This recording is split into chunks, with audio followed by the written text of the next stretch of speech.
Oh, hello, my love. Thank you for coming so quickly when you were called. Oh, no, nothing's wrong at all. I just wanted to spend some time with you. I've been quite busy most of the day, and I would love nothing more than to enjoy some quiet time with you by the fire. Come here, join me. Oh, it's so warm. Oh, I wish I could give it to you in return. um, I did want to talk to you about what happened a few days ago. The day of my little breakdown, if you will.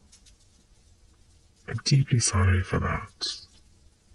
We agreed it's fine for me to be vulnerable around you, but still, I suppose I'm realizing I'm not quite as comfortable with showing my personal weakness to you. In fact, especially to you.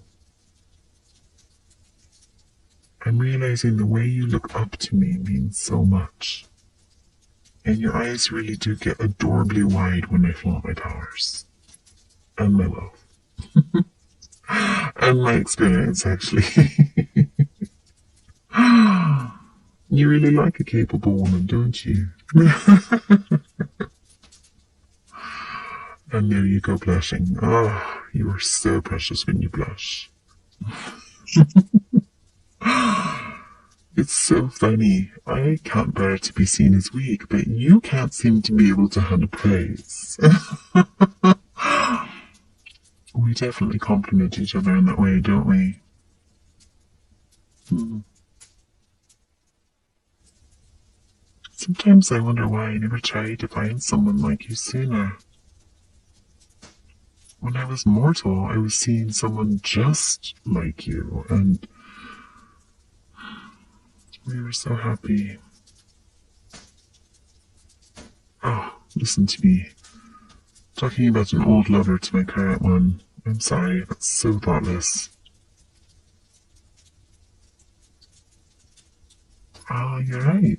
I don't talk about immortal life much. I suppose it's like how a mortal doesn't necessarily talk about what was important to them when they were a little child. Comes up occasionally, but you're so different now.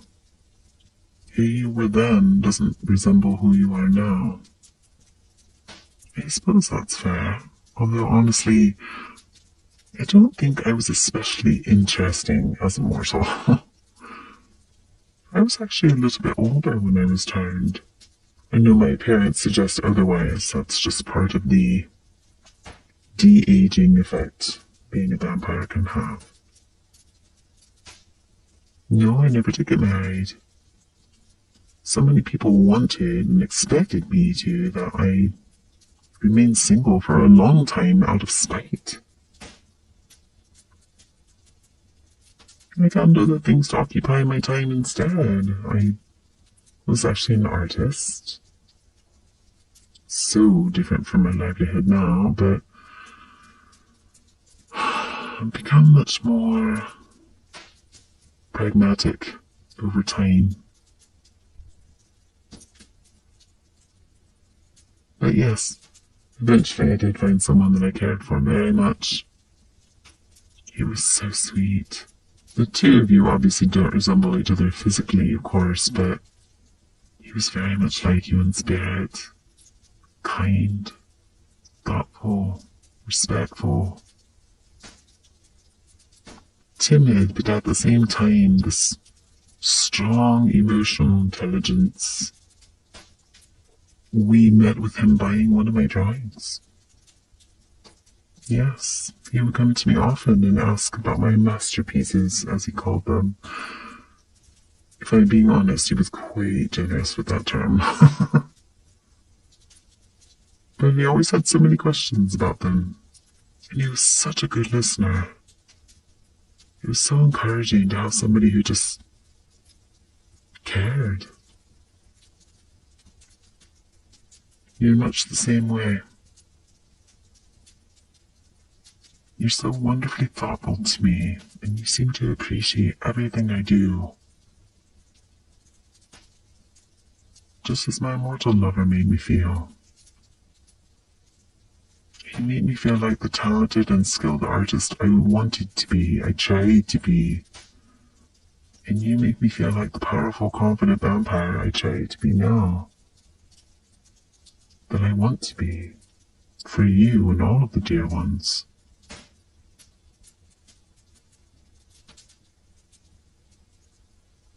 I had to part ways with him thanks to my death. Or my undeath. No, I never did try to make it work with him. It would have torn him up to see me like this. Perhaps even more so than it did for him to just learn that I died. By letting him believe that I was resting in peace, he at least had the chance to move on. I mean, the truth is, when I was first turned, I was a complete wreck. I struggled constantly with my bloodlust. I was full of self-loathing, struggled with thoughts of suicide or of revenge against the vampire who turned me. Suffice it to say, I wasn't in a good mindset to continue a relationship and figure out what it meant to be a vampire. I ended up leaving my hometown behind, searching for help. Eventually, that's what led me here, to Eventide. Well, that is exactly the sort of sweet thing I would expect you to say, but it is worth noting that I've had centuries to clean up my act. Oh yes, Eventide was well established centuries ago. It was much more secretive back then. I in part have had a lot to do with bringing knowledge of Eventide to the larger world. Well, before me, the vampires of the city believed that secrecy was their best weapon, and so knowledge of it was very limited, extremely limited. If a non-vampire learned of its existence, they were taken and kept here. This made it very difficult to get the workers they needed to build it, and to keep it running. And it made it even more difficult to get supplies. Most of all, it made it hard for vampires to know that it even existed, that there was an alternative to preying on the innocent. Once I got settled here, I gradually started to rise in importance, if you will. I used that to my advantage, and began pushing the idea of revealing ourselves to the world. In my opinion, things are much better now. Being exposed to the world means that we have to be vigilant in case of an attack, but we've never encountered a force we weren't prepared for. And now we do exactly what Eventide was founded to do. To be a safe haven for vampires who want to live peacefully, not to mention it's what allowed me to start my practice of rescuing slaves. Actually, that's been on my mind lately. Whether I'm really doing the right thing there with my dear ones. I mean, there's no doubt that the slaves I would buy would suffer from much worse fates otherwise, but is that really enough to justify it? I do my best to provide for you all, but I also don't really give you a choice. The thing is, I know that most of my dear ones would leave if given the choice. Not all. Not because I mistreat them, but simply because this was something thrust upon them. I gave them a better life than they would have had if they'd been sold to someone else, for certain. In fact, for most of them, it's a better life than they would have had even if they weren't a slave, but still, it wasn't their choice. It was not their choice. And that leaves me in a difficult position.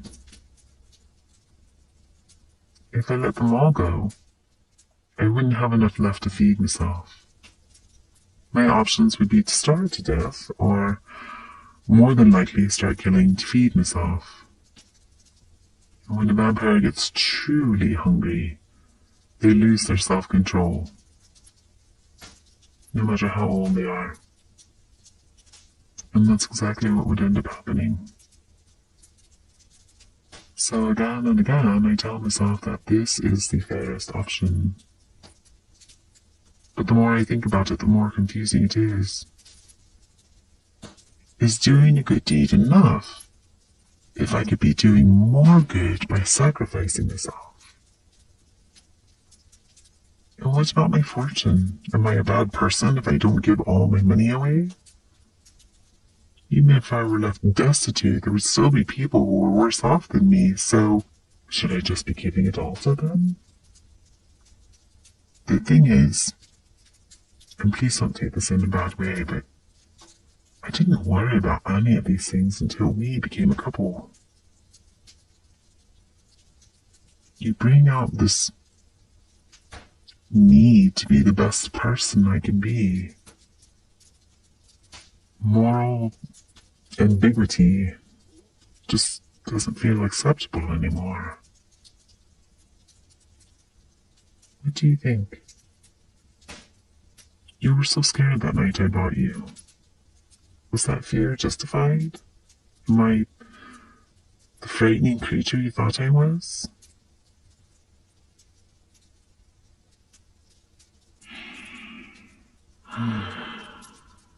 Thank you, my love.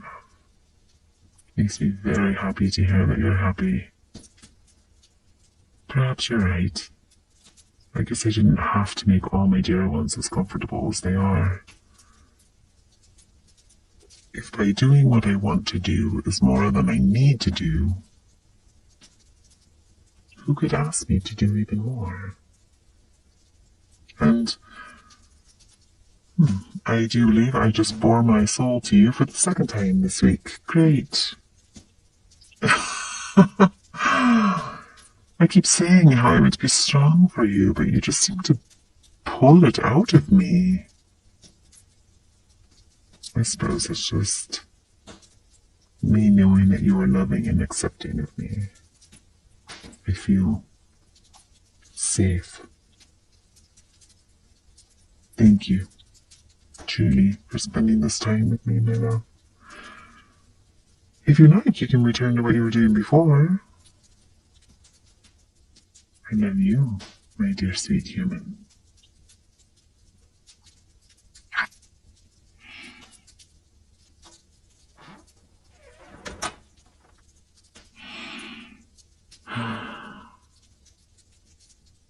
And after all that, I still couldn't bring myself to tell you about the letter.